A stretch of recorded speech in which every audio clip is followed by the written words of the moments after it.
Si on prend la ruée vers l'or, le bitcoin, l'électricité, tu verras justement pourquoi, et Internet, au final, ils ont quelque chose en commun de très intéressant. Commençons par le plus vieux, justement, la ruée vers l'or. En 1848, à peu près, 1850, on va arrondir, allez. Eh bien, une grande partie des États-Unis s'est mis à migrer vers là où apparemment il y avait beaucoup d'or pour justement trouver de l'or. Alors ce qui s'est passé, c'est qu'il y avait plein de personnes qui voulaient y aller, et ce qui était intéressant, c'est qu'en fait, ça partait par groupe, si tu veux.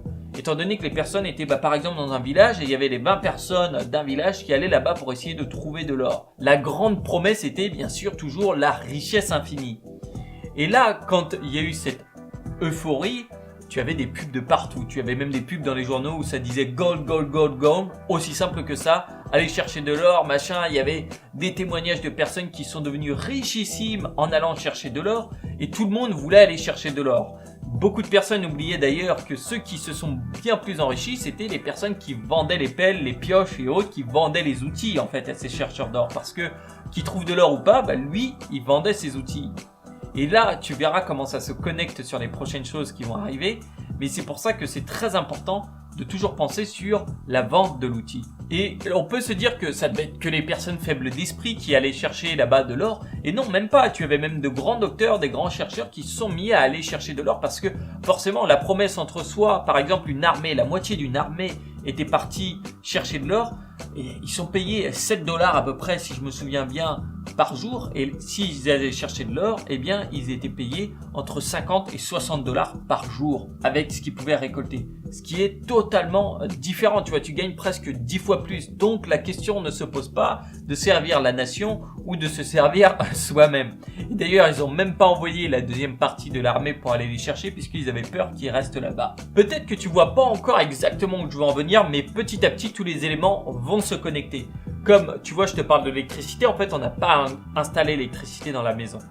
On a installé la lumière. Et quand tu regardes les premières installations électriques, elles étaient simplement faites pour la lumière. C'est-à-dire que tous les câbles arrivaient dans la maison avec l'embout pour mettre les ampoules. Il n'y avait pas de prise, il n'y avait pas toutes ces choses-là. Et c'est que après, une fois que s'est rendu compte qu'il y avait l'électricité dans la maison, des inventeurs se sont dit mais tiens, pourquoi j'utiliserais pas ça pour faire autre chose que de la lumière? Alors les premiers appareils étaient très compliqués à utiliser. Par exemple, le premier aspirateur, il fallait 2 personnes pour l'opérer. Du coup, je suis pas sûr que c'était plus efficace que de passer le balai. C'est pareil si on regarde la première machine à laver, elle était très dangereuse. Tu vois, tu as ces 2 espèces de gros silos qui allaient mélanger le linge et après il fallait les changer dedans et c'était un danger public. Il y a eu plein de personnes qui ont eu justement les cheveux coincés dedans, des accidents qui sont arrivés parce que en plus, ça va peut-être te paraître idiot, mais il n'y avait pas de fonctionnalité off. Donc pour éteindre, en fait, tu venais et tu débranchais directement. C'était comme ça à l'époque. Et même que d'ailleurs, eh bien, justement, tu devais tirer ton câble. Par exemple, si tu avais cette fameuse machine à laver, tu tirais ton grand câble d'ampoule pour aller la brancher qui était dehors. Si tu te bloquais les cheveux, il fallait que tu cours dans la maison. Et du coup, tu étais un peu embêté. Tu ne pouvais pas juste débrancher. Donc, la prise est arrivée que après. Mais toutes les grandes installations électriques, en fait, tout de faire passer les câbles souterrains ou bref, aériens, ça dépend de là où tu habitais et dans quel pays, ça c'est pas la question. Eh bien, toutes ces installations, elles ont déjà été payées par General Electric. C'était un coût monstrueux, rien que pour apporter la lumière. Mais une fois qu'il y a eu tout ça, les coûts, ils ont déjà été supportés. Et c'est pour ça que les inventeurs de machines électriques ont pu venir se mettre là-dessus et inventer n'importe quoi. Alors, on a eu plein de choses. Tu as eu le chauffe-chaussures. Bon, c'était beaucoup trop tôt. Tu as eu le repassage pour les cravates. Enfin bref, tu avais plein d'outils qui sont arrivés avec l'électricité qui ne servaient strictement à rien. Bon, je pense qu'on en invente toujours qui servent à rien, mais il y a eu un petit peu cette folie-là. Et après, on est arrivé très vite sur justement plein d'entreprises se sont mises à produire des choses pour la maison. Tu les connais maintenant, c'est arrivé encore plus après-guerre, des choses comme ça. Mais tout ça a été fait grâce à une chose. C'était d'abord la lumière dans la maison qui a posé les bases, qui a permis de tendre les câbles et qui a permis aux autres de venir juste se mettre par-dessus une invention qui existait déjà et de pouvoir utiliser tout ce système-là sans avoir le coût. Parce que t'imagines si demain, admettons, on avait inventé l'électricité pour permettre de brancher un aspirateur chez soi, je peux te dire qu'on aurait mis plus de temps à répandre l'électricité partout. Parce que le besoin vital de l'électricité, c'est quand même plutôt sur la lumière. Et quand tu fais la boucle avec l'électricité et Internet, tu vas comprendre beaucoup de choses. Parce que Internet, à ses débuts, c'était hyper compliqué. Quand Amazon s'est lancé en 1994, plein de personnes se disaient mais c'est une hérésie, c'est n'importe quoi. Et aujourd'hui, je suppose qu'il y a plein de personnes qui regardent cette vidéo, elles sont peut-être nées, il y avait déjà Amazon, et du coup elles se disent mais ça coule de sens Internet, c'est très simple. Mais les interfaces d'Internet étaient très compliquées au début. Si tu regardes le premier site d'Amazon, si tu regardes les sites avant, c'était pas simple. L'interface utilisateur était désastreuse. Ce qui fait penser justement à l'interface utilisateur sur les machines à laver à l'époque. Bon, d'ailleurs, certaines machines à laver, l'interface utilisateur n'est toujours pas facile pour certaines personnes. Mais tu vois sur Internet, et il y a encore, je pense aujourd'hui, beaucoup de progrès à faire. Parce que si des personnes âgées ne peuvent pas utiliser par exemple un site ou autre, c'est que tu vois, on n'a pas réussi à rendre la chose simple et naturelle pour l'humain à tout le monde. Et on peut encore faire des efforts là-dessus. Mais Internet, ça a été une bulle aussi. À partir du moment où ça a commencé à s'enclencher, tout le monde voulait investir dans Internet, tout le monde voulait acheter des actions sur Internet, on parlait que de ça. Maintenant, tout va passer sur Internet. Alors forcément, il y a eu un certain attrait, et après, c'est retombé. Ça a été la bulle Internet, la fameuse dot-com bubble, parce qu'il y avait plein d'argent qui arrivait dedans, et tout le monde faisait n'importe quoi avec cet argent. Les gens achetaient des pubs pour le Super Bowl. Le Super Bowl, c'est un peu comme une finale de Coupe du Monde, mais aux États-Unis.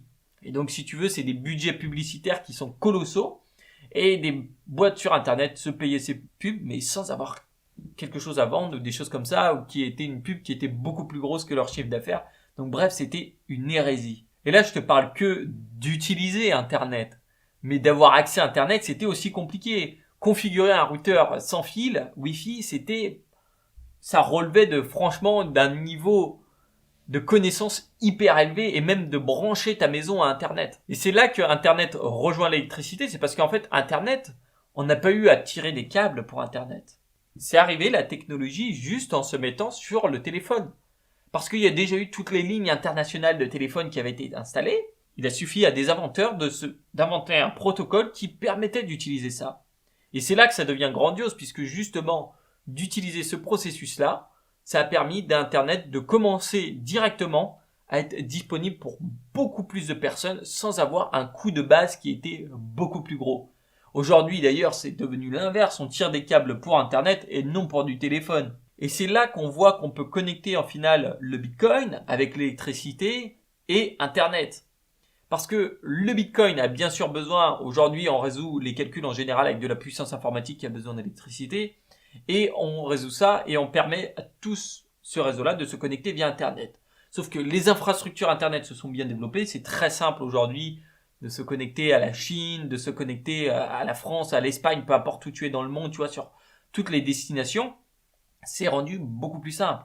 Et aussi le fait que tout le monde a des accès à Internet, que ce soit sur un ordinateur, dans sa poche, certains ça peut être au poignet, et ça rend les choses beaucoup plus simples. Et c'est là que d'avoir en fait ces crypto-monnaies comme le Bitcoin qui sont arrivées, eh bien, elles ont eu beaucoup de chances d'avoir ces bases-là d'installer. Parce que il y a eu des projets comme ça qui ont été lancés avant sur des crypto-monnaies, des choses cryptographiques, mais au final, elles avaient beaucoup de mal à prendre parce qu'il n'y avait pas tout les entités autour qui étaient connectées à ce moment-là. Mais quand en 2008 il s'est lancé, il y avait déjà l'accès Internet qui s'était bien démocratisé, les personnes pouvaient l'utiliser, et après petit à petit on est arrivé à pouvoir les avoir dans sa poche et autres. Bref, tout ça, ça a été des étapes qui ont pris un peu de temps. Et si tu compares maintenant avec l'électricité, c'est compliqué encore aujourd'hui d'utiliser des crypto-monnaies.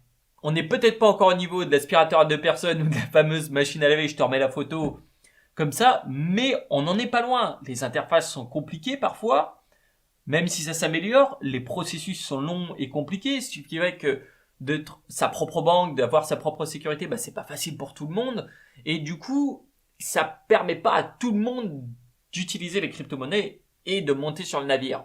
Mais justement, on évolue vers des choses plus simples, et ce qui va permettre à tout le monde, de pouvoir les utiliser, peut-être. Ça, c'est à toi de me dire en commentaire ce que tu en penses de la connexion entre tout ça. En tout cas, je tiens à remercier Jeff Bezos qui m'a donné l'idée de cette vidéo, justement, quand j'ai regardé une de ses présentations.